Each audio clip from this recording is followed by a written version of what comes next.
Pinagkaiba sa mahirap at mayaman. Nag-private school ka, public school ako, parehas lang tayong nag-graduate sa high school. Nagtatrabaho ako sa bukid, manager ka ng bangko, parehas tayo kumikita para sa pamilya. Nagising ka sa malambot na kama at ako naman sa banig, ngunit pareho tayong may kapayapaan ng pahinga sa gabi.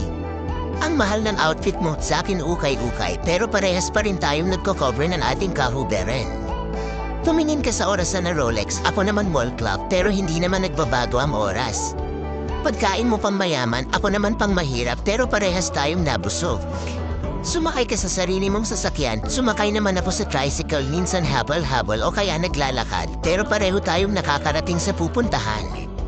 Yung cellphone mong flat screen na iPhone, sa aking keypad pero parehas ng makapag-text at matatawagan.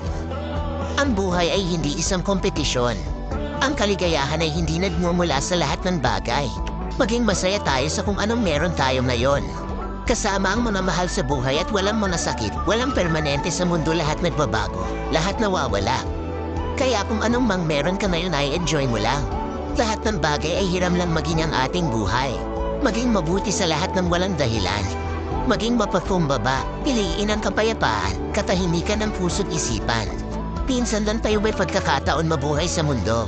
Piliin natin maging masaya at walang tinatapakang ibang tao.